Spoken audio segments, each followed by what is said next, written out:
The chirping of birds exploded into distress. The smacking of cold steel roused them from their nesting. Sweat dripped from the face of a younger Krys Albion, the warmth boiling her blood. Moisture burned her cuts, but it also sent shocks up her arms and legs. She felt invincible, strike after strike, the adrenaline heightening her focus, intensifying every moment. She swung her sword at her trainer, an excellent defense coming to meet her. The clash created a ripple in her mind as she looked for other openings, opportunities to strike. She lifted her left leg for a kick, her trainer beginning to block, only for Krys to slam her foot to the ground and hit her trainer in the gut. A solid punch, knocking her flat. "It would appear as though I've won," Krys said, her blade over her trainer's heart. Indeed, however, ripped from her story, her entire class looks to the door, herself included. There was a man at the door, more of a boy than a man, who had a satchel full of letters. "I was told this is the office of Professor Albion. I have a letter for you. It's urgent," he said, stepping into the room with a letter that had red metallic lettering on it. "To Krys Albion, room 207, Celeria Gold Academy. Urgent. To be read by 0704-19456. Further instructions inside." "Did somebody pass?" Krys asked, tossing the letter on her desk. "Worse, I'm afraid," the boy responded. Her class began to whisper, her heart pumping slightly faster. Still, she laughed. "Worse? What could be worse?" "I'm not at liberty to say." He stood straight, rubbing his wrist.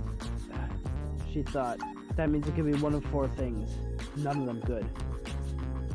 "Alright, well, thank you for stepping in." Krys smiled, beads of sweat forming on the back of her neck.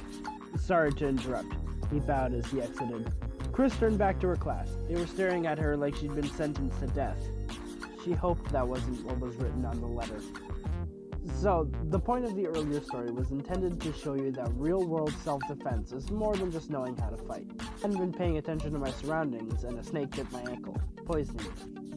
I, as your teacher, am here to extend your focus in a battle beyond the normal range, and open your mind to the unexpected. A student raised their hand. "Miss Albion, will we be needing text for this class?" "None that I won't provide. For now, put on some armor and grab a practice weapon. There should be more than enough for everyone."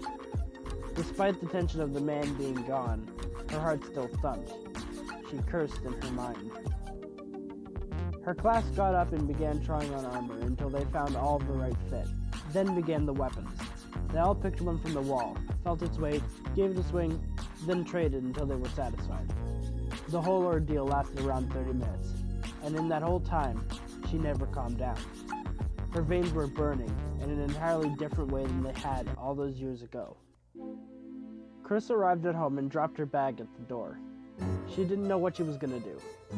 She had 3 days to read the letter. She had to read the letter. She held it in her hands, its smooth paper unlike anything else in Celeria. The metallic writing had been etched into the surface, creating a smooth indentation. She threw it against the wall. "How dare you have this effect on me?" she shouted, her hands flickering. "No matter what you have written on you, it won't be good."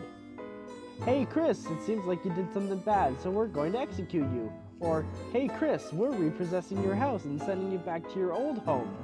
"I don't have time to deal with that right now, you hear me?" Her hands burst into flames. The red metal on the card reflected the light of her magic. She considered destroying it and running, but that's what she was afraid of having happen. Still, there had to be something she could burn. "Krys, you doing okay?" "I heard screaming," Krys's next-door neighbor asked. Krys unlit her hands and went to answer the door. "What?" she asked. Her neighbor, named Amber, stared back at her. I heard screaming. What's going on?" Amber asked, trying to step forward only to be blocked. "I don't want to talk about it." "I'd rather not pry, but was it about this?" Amber asked, reaching into her coat pocket. "Just leave." Krys began to close the door before Amber held up her own letter, just like it. Same date, same urgent message. Krys left the door, walking back into the dining hall, where she had left the letter. Holding the letter in her hands, her beats felt like the flaps of a hummingbird's wings. Krys pulled at his heel on the back, Amber trying to step into the room without Krys noticing. Krys noticed that she wasn't doing a good job. Krys Albion, you have been enlisted to be a soldier in the ongoing conflict with the people of Carlton. You are to report for examination on 14/04/19/456. Failing to do so will constitute treason. We are pleased to have you as part of our military.